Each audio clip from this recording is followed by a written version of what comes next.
All right, guys, welcome back to the channel. Welcome back to another podcast episode. Today, we're going to be discussing all of the action from the weekend, including Ben Whittaker, Emiliano Vargas, and that headlining attraction of Jaron versus Xander Zayas. We're going to go through the breaking news. Alexander Usyk making the most waves over there. We're going to do my moments of the week, and then we're going to round up previewing next weekend's action, which is Abdullah Mason versus Albert Bell. A bit of a change there, but we're going to talk about all of that. Make sure before we get into it that you do like the video, subscribe to the channel. It does help a massive amount. All right, we're going to go back almost a week now and quickly talk about Liam Paro and Lewis Crocker. Liam Paro winning unanimously, 115 to 113 on all three scorecards. A very, very good performance by Liam Paro. A sound game plan from him to never plant your feet, constantly moving, speedy combinations, and then continuously pivot. Go back into the center of the ring. Make Lewis Crocker chase you. And within 4 rounds, we saw Liam Paro throwing over 400 shots and Lewis Crocker, throwing it around 200. And I think that sort of emphasizes the way in which both of these fighters approached it. I think Lewis Crocker, poor game plan, number one. You go off that fight that he had against Paddy Donovan in the rematch. Lewis Crocker's all over him for the first half of the fight. Second half of the fight, he falls asleep. Very close decision. This fight here, he comes in asleep, wakes up halfway through, and then actually has a very good run at the back end of that fight. You look at the scorecards, 115 to 113.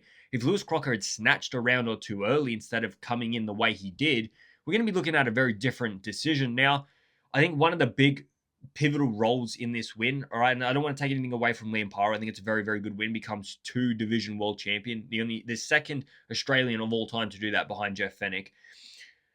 What happened in that fight was, if that fight took place in Ireland, I don't think Liam Paro becomes world champion. I think being down under, having that crowd noise every time you do something good or bad, whether you land your shot or miss, the crowd erupts. Every time Lewis Crocker does anything, whether it's good or bad, a pin drop. And I think that plays a big role in how the judges see the fight, how they score it, because Lewis Crocker was on the front foot for the majority of that fight. He was the one being the hunter. I don't want to take anything away from Liam Paro, but I think Liam Paro has to thank No Limit for spending all that money to bring that fight here, because I think if that's in Ireland, if that's in the UK, Liam Paro is not new. Good performance by Liam Paro. I think against a top boxer in this division with the power, I'm still not 100% on this Liam Paro is going to win it. Like in that back end of that fight, once again the eye takes a whole heap of damage. 11 and 12, he's running away, just trying to hold on and see the final bell. That was in a fight that, for me, he was quite dominant for the first half of that fight, and he was still winning rounds in the sort of latter stages of it. I'm just not convinced 100% Liam Paro works in this division. That's my biggest criticism on Liam Paro. That's what I was worried about when he came into this fight. Look, all credit to him. Game plan was spot on. I love the quick combinations. I love pivoting back into the middle of the ring. I think him and DiCarlo set something up, knew how Lewis Crocker was going to come in, and put together a great game plan of defeating that. Like, I don't want to take anything. And I've always been this guy that says Liam Paro is a top-level boxer.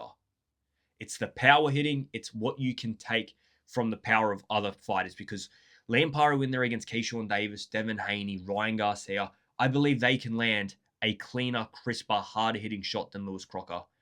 And they're better boxers than what Lewis Crocker is. And that does worry me. What's next for Liam Paro? Because the guy has deserved, 2 division world champion is an unbelievable feat. And 2 Australians have ever done this, him and Jeff Fenech.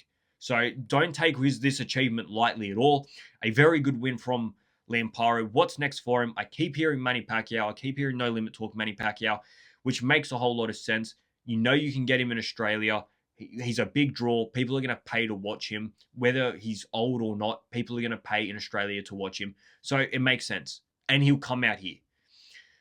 For me, I want to see Liam Paro win a bigger fight than that, because I think you go in there and you spark out Manny Pacquiao. Manny Pacquiao's just old. That's what you were supposed to do. If you look poor and win, Liam Paro looked shit in that fight. A bit like what they did about Mario Barrios. And by the way, I think Mario Barrios lost to Manny Pacquiao.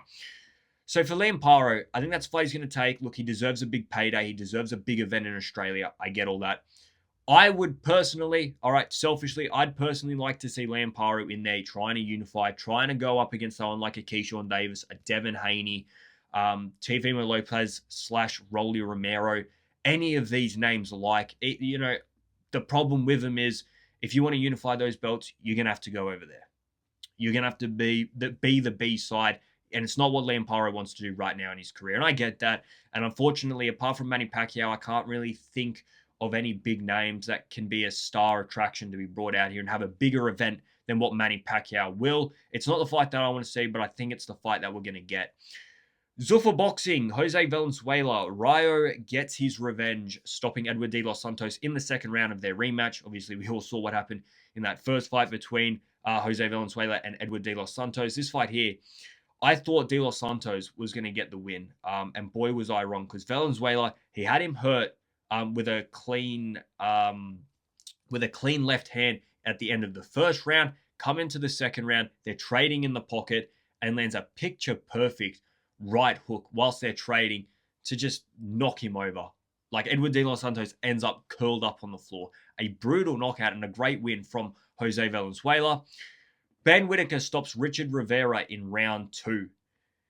Good performance by Ben Whittaker. This one here, a lot of people had question marks about how he was going to go. Richard Rivera was tested at a level, but it was one of these. I always hate when we talk about tested fighters where their biggest achievement is a loss. Like, coming into this, it's Richard Rivera, 29 fights, hasn't been stopped, went to a decision with Badu Jack, but lost. All right, his other fight might have been a draw or something. And it's like, all right, that's all good. But, what do we actually think of Badu Jack? That's like another question. Like, what do we think of Badu Jack? And I don't particularly think of him that highly, if I'm being honest. I think Badu Jack is quite a good boxer. He's not a great champion. He's not an outstanding fighter. He doesn't have unbelievable power. Ben Whittaker came in here. I tipped him to get a stoppage victory. I didn't think he was going to do it that quick. That's where I give him credit. I didn't think he was going to do him that quick. Richard Rivera got run through. The knockdown at the end of the first round was a bit soft, I thought.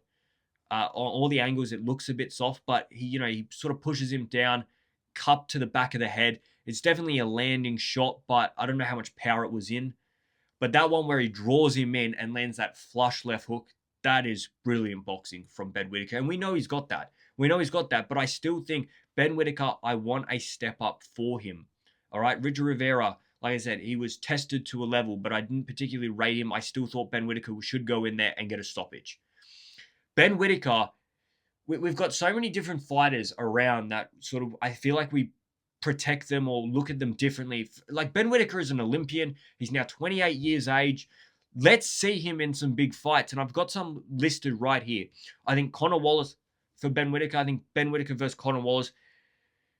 Conor Wallace is a good fighter, and I think Ben Whittaker up against him, it's got a lot to offer, because you beat him, you become outright IBF number 1. That's why I've got Conor Wallace there, and I still think it's a better fight than what Richard Rivera is. I think it's a step up. I think Conor Wallace will give Ben Whittaker a test. The other people that I have listed here that I would like to see, if he's going to be fighting Birmingham in October, that's what we're hearing, Birmingham in October, and then he wants to have a world title fight next year.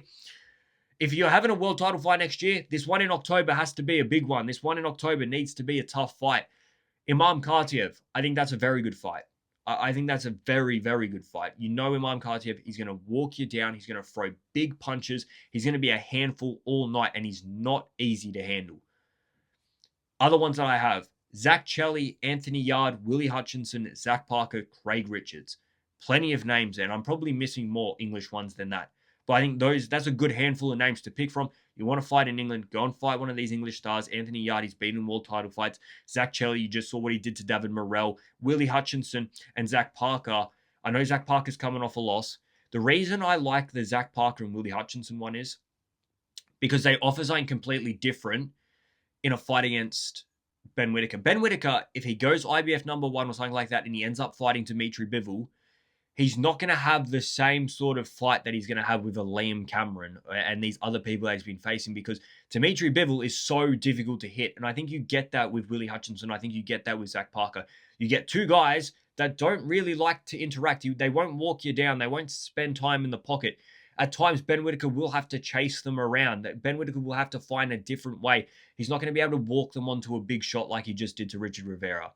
it's gonna be a completely different fight. And I like that to see how Ben Whittaker can handle somebody that is a mover, somebody that is a runner, somebody that is going in and out of the pocket like a Willie Hutchinson will, like Zach Parker will. And obviously there's those other names. Connor Wallace, if you want to be IBF number one. Imam Khatib, if you just want a tough fight.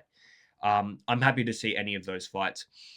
Emiliano Vargas stops Bryce Mills in round 4. Very similar way of that fight ending to the Ben Whittaker one. Emiliano Vargas hurts him with sort of almost a nothing cupping shot at the end of round 3, coming to round 4, and Emiliano Vargas walks him onto a brutal straight left hand that just crumples him instantly, and a great win for Emiliano Vargas. He's somebody that, he's got, I think Emiliano Vargas has basically everything you could ask for. Like, he just went into that fight against Bryce Mills and he said, fuck it, we're going to fight southpaw today.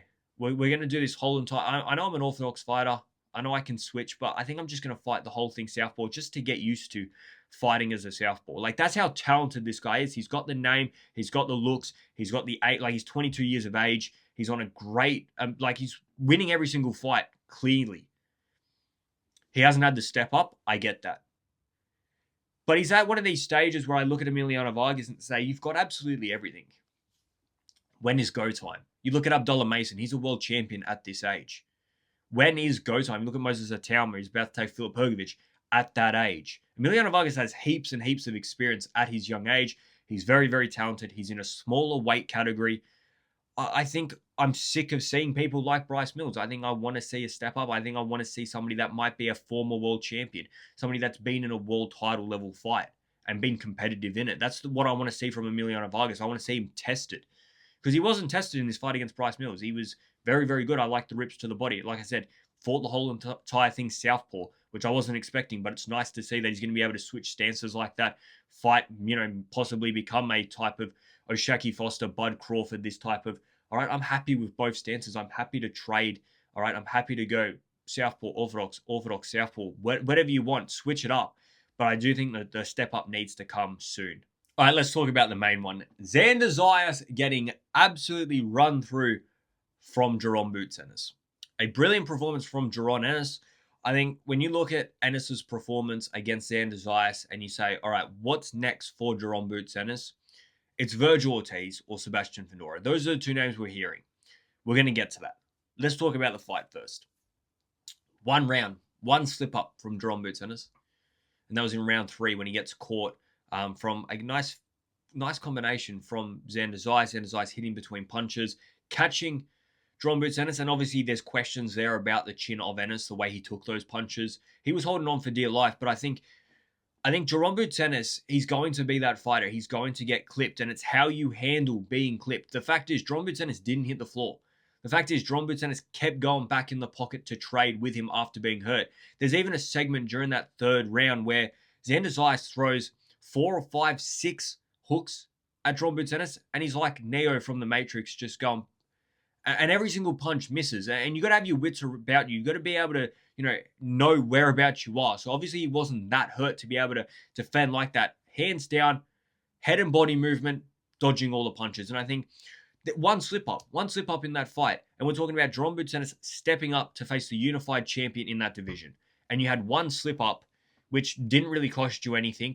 That was the only round you lost. You come straight back out and win the next round. And in that fight, you drop the guy 3 times and finish him in the 7th. People I've seen criticizing him very, very, very harshly online for some of the stuff in that fight. And I can't work out why. What else did you want the guy to do in that fight? Yes, there's a few fragilities there that we saw. We did see him get caught. We did see him get wobbled. But shouldn't we focus on how he recovered from that and what he went to do after that? The fact he didn't touch the canvas, the fact that he went straight back into trade with the guy, the fact that the next round or the round after he drops him again. I think it was a brilliant performance from Jaron Ennis. And if you talk about what he did well in that fight, you just can't handle the speed. The speed, the combinations, and that power that he's bringing up to this weight, Xander Zayas couldn't handle it. And it's, when I look at him, you can make almost a direct translation between him and David Benavidez, right? If we look now what Jaron Ennis is going to do next, if it's going to be Virgil Ortiz, if that's going to be Sebastian Fundora, one of those fighters, you look at how David Benavidez went up against Zurdo Ramirez. Zayas Ramirez wasn't, finished in that fight because of the power alone. It was the speed that David Benavidez was able to hit him. And I feel like when you look at Jaron Boots versus Virgil Ortiz, it's the same thing. Yes, Virgil Ortiz is very good on the inside. Yeah, he can take a punch. But Zayas Ramirez is very good on the inside, and he can take a punch. But it's the speed that kills. It's the fact that you're standing there, and this guy's just hit you 4 or 5 times before you've been able to throw one. And that's what Jaron Boots did to Xander Zayas. And it's what I think he's going to do to Virgil Ortiz. Everyone's talking, all right, we saw in that fight, Jaron Boots got caught in the 3rd round. Virgil Ortiz hits harder. Virgil Ortiz is better on the inside than what Xander Zayas is. So is Sebastian Fundora. So what are you going to do when you come up against one of those guys? I don't think that Virgil Ortiz is quick enough to land that punch. I think the distance control from Jaron Boots stepping inside and outside of the pocket, as well as landing those quick combinations with the power that he's got on him on the defense of someone like Virgil Ortiz, I think there's only one winner. I think it's Jaron Boots. And for me, I have put Jaron Boots in my top 10. I'm still going back and forth where I want to sit him, right? At first, I put him in 10th, and then I redid it all, and I put him at about 6th. Either way, he's a top 10 pound-for-pound fighter. And when you come up against Virgil Ortiz, has Virgil Ortiz been in there of someone of the level of Jaron Boots? Has he fought somebody that can fight in the pocket like Jaron Boots can?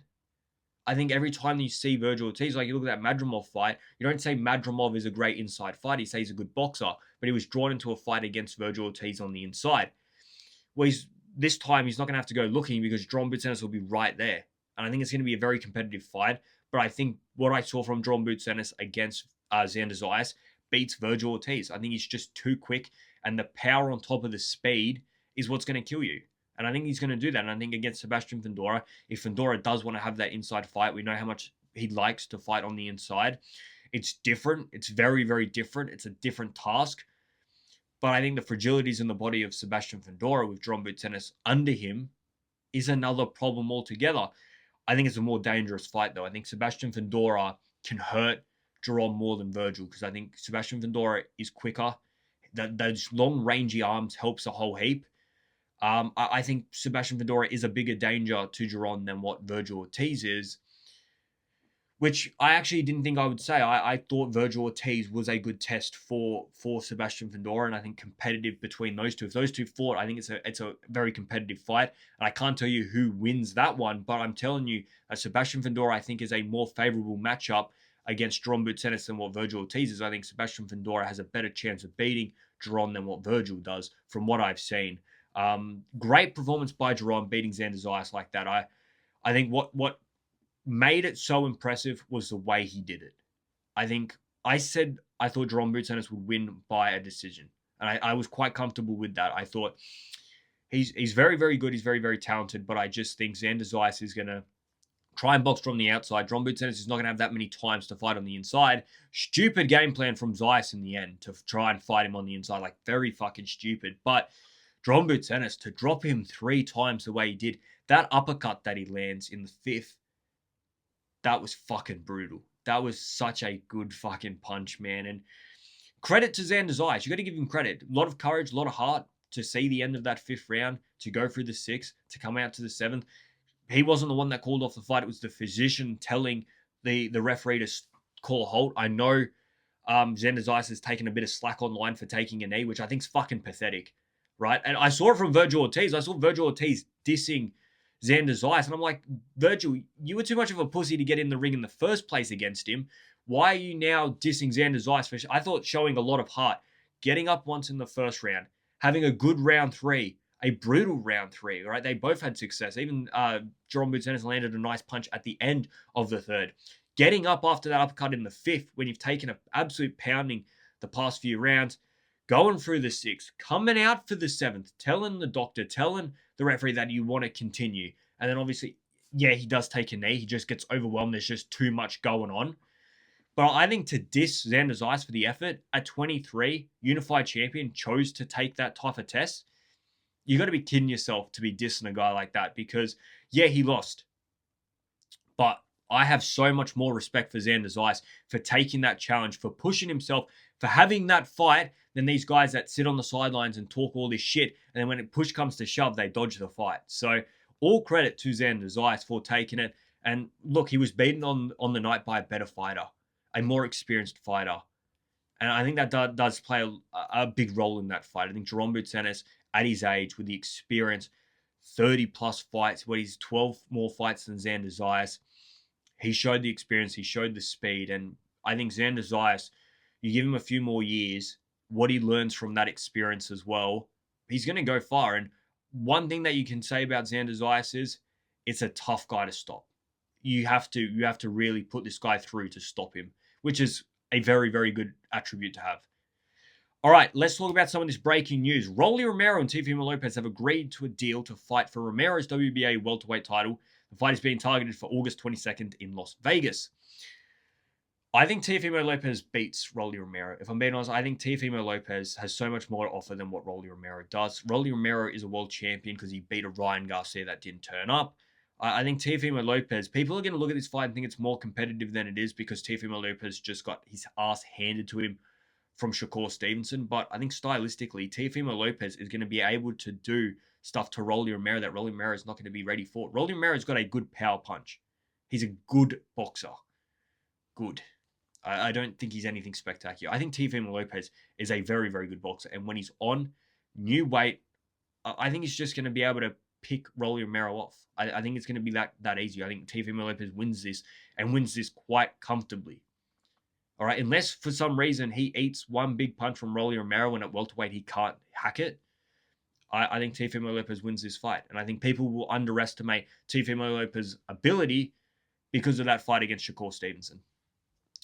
Dimitri Bivol to undergo elbow surgery on July 4th, then return to face Callum Smith. Didn't realize that he was injured. I don't know what the elbow surgery is actually trying to resolve, but I'm at a point now where I just don't think we're going to see Bivol Beterbiev 3. And if we do, I don't think it's going to be competitive. I don't think it's going to be the fight that we want it to be. And that's what it gets me to a point where it's like, do we want to see it at all then? Let's just leave it a draw. I'd prefer a draw, 1-1, than have a shocking third fight and then still be like, yeah, you won, but Beterbiev is like fucking 50 now. Or Dimitri Bivol's just had 4 lots of surgery and he doesn't perform. If you go in there and you perform very, very well against Callum Smith and you beat him, and we see Artur Beterbiev do something very, very good against another top-level fighter, yeah, more than happy. But if we're going to see him undergo elbow surgery in July, all right, you give him a few months out, maybe he faces Callum Smith in October, maybe November. All right, so we're looking at taking Artur Beterbiev later next year, maybe February to March, May, April, maybe. Artur Beterbiev at that point will be 43 because his birthday's like in January.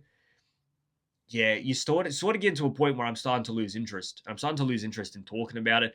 I think Dimitri Bivol versus Callum Smith is a high-octane, very, very good quality fight, but I think Dimitri Bivol wins it. If Dimitri Bivol fights how we know he can, if he's not hampered by the back injury and this elbow surgery now, yeah, Dimitri Bivol wins it.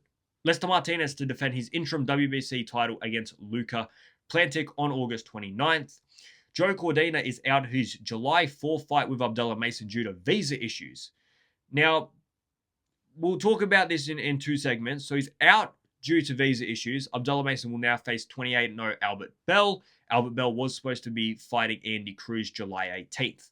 On top of this, Joe Cordina has been charged with assault and threatening a person with an offensive weapon following an incident outside a Cardiff petrol station earlier this year. So that incident is the reason he had his visa denied. We're going to talk about Abdullah Mason and Albert Bell's fight in the preview later, so stay tuned for that. I don't know what's going on personally with Joe Cordina. Do I think Abdullah Mason versus Albert Bell is a better or worse fight? I think it's just about on par. I don't think there's much difference in quality in that fight, if I'm being completely honest. I still think we're going to get a very, very good fight. So I'm not too worried about Joe Cordina coming out. They found a very good replacement. His replacement was getting ready to face somebody, so he's going to be in shape. Yes, tactically, he's going to have to change everything up because he's going to be taking on Abdullah Mason instead of Andy Cruz, but I still think a high-level fight. The WBA has named Gervonta Tank Davis the lightweight champion in recess and ordered Floyd Schofield and Lucas Barty to fight for the division's now vacant title. Yeah, that's what you got to be. If you're the WBA, if you're any governing agency, if your fighter is not taking the fights, if he is not active, take the fucking belts off him. I think the fact that Tank Davis already still has this belt up until now was a poor decision. He should have been stripped ages ago. In fact, Lamont Roach should have it. Alexander Usyk has vacated his belts, and Eddie Hearn says he's going to be taking on Deontay Wilder, and Alexander Usyk is saying that he's going to be taking on John Jones.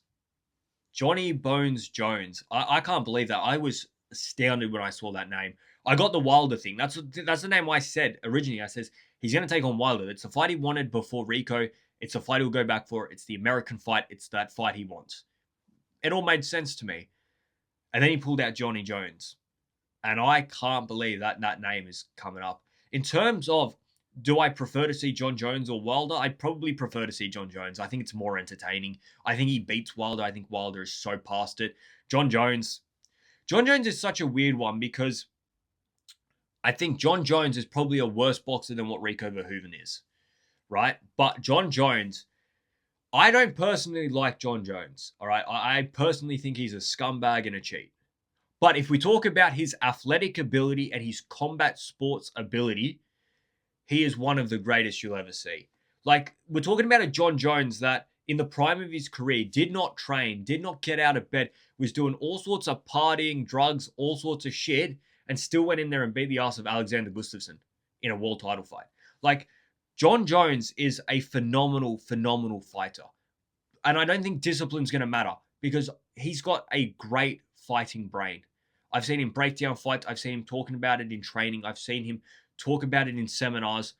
The guy's got a very, very elite combat sports brain, and that's what he's going to need in this fight. Alexander Usyk looked absolutely dreadful against Rico Verhoeven. So if that's the type of Alexander Usyk, yeah, I don't think John Jones is going to get his ass handed to him. I don't think he's as good a boxer as Rico Verhoeven. He's not going to be able to do some of the stuff he does in MMA, all right? Some of the dark arts that he does in MMA. But I still think it's a competitive fight. And if I'm being honest, I think I'd prefer to see John Jones in. I think John Jones versus Alexander Usyk, pure entertainment factor, is a better watch than what Wilder versus Usyk is. If we're boxing purists, if we're saying who should Usyk fight between those two, you're going to say Wilder because at least Wilder is a former world champion boxer. But yeah, I actually don't. If I have to choose between Wilder and John Jones, I'm probably choosing John Jones. Let's talk about those vacant titles because Agit Kabayel has been promoted to the WBC outright heavyweight champion. And I can't be more happy for Agit Kabayel. Obviously, I'm a big sort of person on let's not promote people. Give Agit Kabayel a fight, make him fight the number 2 and the number 3 contender, make you win that belt. A bit like Fabio Woodley. He was a world champion and he lost his world title without winning a world title fight. And that's what I don't like. That's the one thing I would say. I think Agit Kabayel should be fighting for the world title instead of giving it. He's the right name to be given it. If somebody has to be given it, obviously Agit Kabayel. I'm a bit upset we're not going to see Kabayel versus Alexander Usyk. But at the same time, Alexander Usyk has done everything in the world that he needs to do to deserve to retire on his own terms. Some people are really pissed off about it. I think Alexander Usyk, what he did at cruiserweight, what he did at heavyweight, he's one of the greatest of this generation. And I think one thing people forget is this isn't an Alexander Usyk that was defending his world titles against bums or people that he chose in the Ukraine, taking the home advantage. This is a guy that went on the road every single time and beat Daniel Dubois, beat Tyson Fury, beat Tony Bellew, beat Derek Chisora, beat Anthony Joshua. Everybody that he had to fight, he was basically fighting them all in their own backyard. He went to England and beat every single top English fighter, world champion, and everything else in between. So if this is the way he wants to retire, fair enough, because you take that fight against Agit Kabayel, you beat him, you probably don't get the credit. Well, Agit Kabayel wasn't tested. He wasn't in there with a former world champion. He hasn't been a world champion. Whereas Daniel Dubois, he beat world champions. He beat former world champions. Tyson Fury did. Anthony Joshua did. Agit Kabayel hasn't done that yet. So people are going to discredit it. You lose to Agit Kabayel, all of a sudden, Alexander Usyk, he's tanked his resume, he's ruined his career and all this shit. Well, you don't need that. I think Alexander Usyk has done everything in his career that he needs to do. Unfortunately, Agit Kabayel doesn't get that opportunity. But now it's time for him to pave his own way. And when we look at the WBC, if they're going to mandate a fight for him, I don't know who the fuck they're going to pick, if I'm being honest. And I think we're going to see the problem now in the next 12, 18, 24 months of what the heavyweight division is. Because we've just seen Frank Sanchez elevated to the, he hasn't been, but he is IBF number 1 title contender. So he's going to be either in a world title fight or he's going to be given it. Frank Sanchez got his ass handed to him. to Agit Kabayel. But Agit Kabayel, you look at the top 5. All right, he's champion. You got Fury, followed by Okoli, followed by Teofimo, followed by Hrgović, followed by Joshua. So Fury should be retired. Okoli, good fight. I like the Okoli fight. Teofimo's taking on Hrgović, so one of those guys is going to be a loser, so you're not going to be facing one of those. Teofimo is 21, and he's going to be fighting, for a different world title. He's going to be fighting for Daniel Dubois / Fabio Wardley's world title, or Anthony Joshua. So 2 of those guys are fighting, Teofimo, Hrgović. 2 of them are talking about fighting each other, Fury and Joshua. Those 2 should be retired by now, and the last one's Lawrence Okoli, who's not tested in this division. And that's the sort of the problems that we're going to start seeing in this division. Because I don't know, do they give Agit Kabayel you choose who you fight? Because what are we going to do? Make you fight Lawrence Okoli? The WBC will say, well, let's see if we can get a bigger money fight. You just pick who you want to face, and yeah, we'll try and run with it. But there is a problem for depth right now in the heavyweight division. I like Agit Kabayel. I think Agit Kabayel versus Fury, Okoli are possibilities. I think Agit Kabayel versus the winner of Fury versus Joshua is a possibility. If Teofimo beats Hrgović, like I said, he's going to go face Daniel Dubois. But, Moses Teofimo might say, well, I have to still wait for Fabio Wardley and Daniel Dubois. They're going to fight later this year. It's going to be a long time.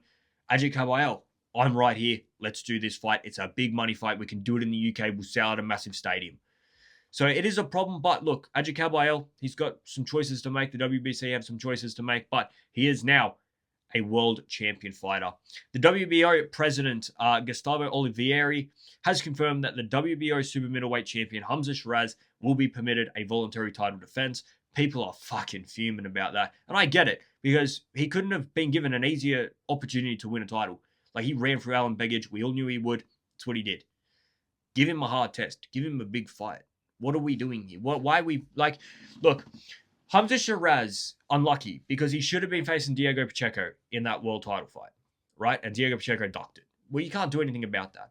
But I would like to see Hamza Shiraz go and take on a Lester Martinez, all right? Oislis Iglesias. Go and do a unification fight. Why do you have to have a voluntary defense, an easy defense? Go and unify. You get to choose. Oislis Iglesias, here's a massive opportunity, massive card in the UK. Come fight me, unify titles. It's all on the line. That's what I want to see from Hamza Shiraz, because he's good enough. All right, and he's got the ability. Him and Andy Lee are an amazing, amazing duo. And I want to see that. Look, I'll rip into him. If he picks an easy title defense, I'm going to fucking rip into him. But I hope that he can be brave. I hope he can be bold. And I hope he picks a big fight. All right? Probably not going to be Iglesias, if I'm being honest. I don't think he will. I think he'll pick a domestic opponent. I think he'll pick another Brit.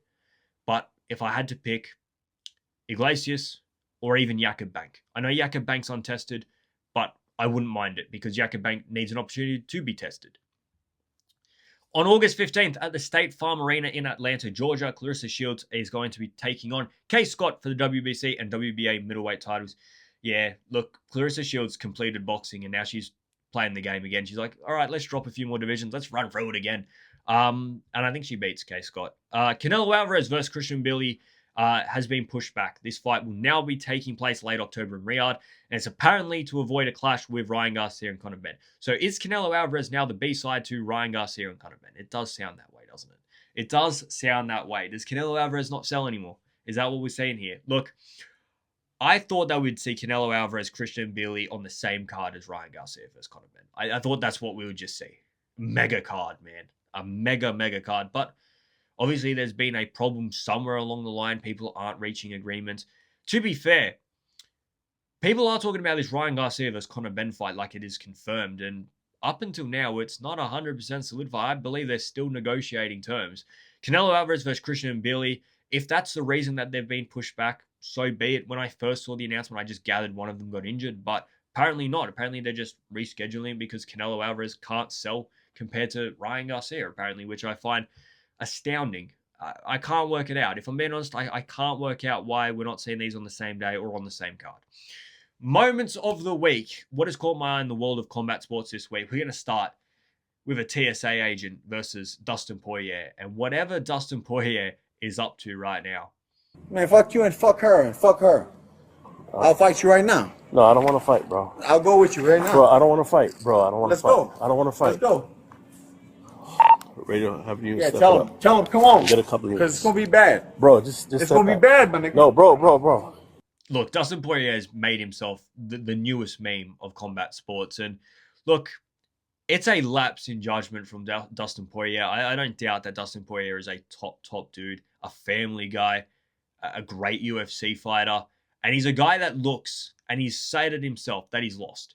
And I thought taking the job, he does, panel work for the UFC. I thought, all right, he's found something. But we see this so many times with fighters when they retire, when they get injured, when they lose their way, stuff starts to fall apart. And I hope for Dustin Poirier that he can put it all back together. He can find something that he wants to do. But unfortunately, for the short term, he is the newest meme. Moses Tauma and Filip Hrgović have a heated exchange at a press conference. Yeah, everybody predicting that he's the next big star in boxing.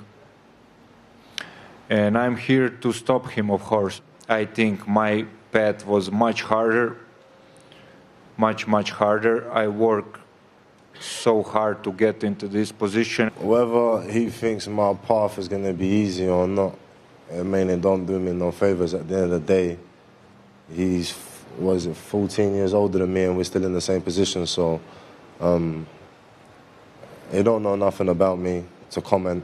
Who got more will, more determination, more courage, more desire for win. Jamal Hill is now an obese UFC fighter. Like, look at this photo. What the fuck is he doing? What is Jamal Hill doing? Is he trying to become a super heavy? Like, Alex Pereira became a heavyweight, put it all in his ass. And Jamal Hill's becoming a heavyweight and put it all in his stomach. Terence Crawford has been doing a lot of talking about Jaron Boots Ennis. Look, lots of it's been brought on by other people. Lots of people have been asking him questions. Are you still retired? Can we see Terence Crawford versus Jaron Boots Ennis? If Terence Crawford was to face Jaron Boots Ennis, who would win? And all of that nonsense. Look, for Terence Crawford, I like what he said. I don't worry about coming back to prove anything, because me coming back and proving something to people that it doesn't matter, what never matters. For that being, they would say, oh, well, he only fought Xander, or they'll come up with some type of excuse, but to credit Boots, like, he's a tremendous talent and he's no walk in the park for no one. And it's true, all right? If Terence Crawford goes in there and faces Jaron Boots Ennis and beats him, Jaron Boots Ennis wasn't tested. He's versus Ennis. Me. If he goes in there and loses it, all of a sudden that amazing resume, that amazing record, a bit like Alexander Usyk, goes down the drain. And for what? I don't think Bud needs to prove anything to anyone. You don't have to continuously fight the new lions. What, do you want him to be 60 and still fighting the young lion? No. Terence had his moment, and now it's time for Jaron to have his own moment. I don't think we have to compare. I don't think we have to say who's going to win. Obviously, there's a lot of backstory because of Jaron when he was at welterweight, when Terence was at welterweight. But I think we've all moved on, and I think it's time that Terence Crawford, he's a retired fighter, and I don't really want to see him coming out of retirement to take on Boots. Boots, you go pave your own legacy. There are some top guys in their prime right now. Go and face them. And finally, WBC have announced a July 4th inspired belt that will be fought for this weekend between Bruce Shushu Carrington and Rene Palios. All right, let's do our quick weekend review. Not much. All right, let's do our quick All right, let's quickly do our weekend preview. Not a lot of fights going on. Abdullah Mason versus Albert Bell. I think it's a very competitive fight still. Like I said, I don't think there's much of a drop-off from Albert Bell from Joe Cordino. I think he's still going to bring us. I think it's still going to be a very entertaining fight.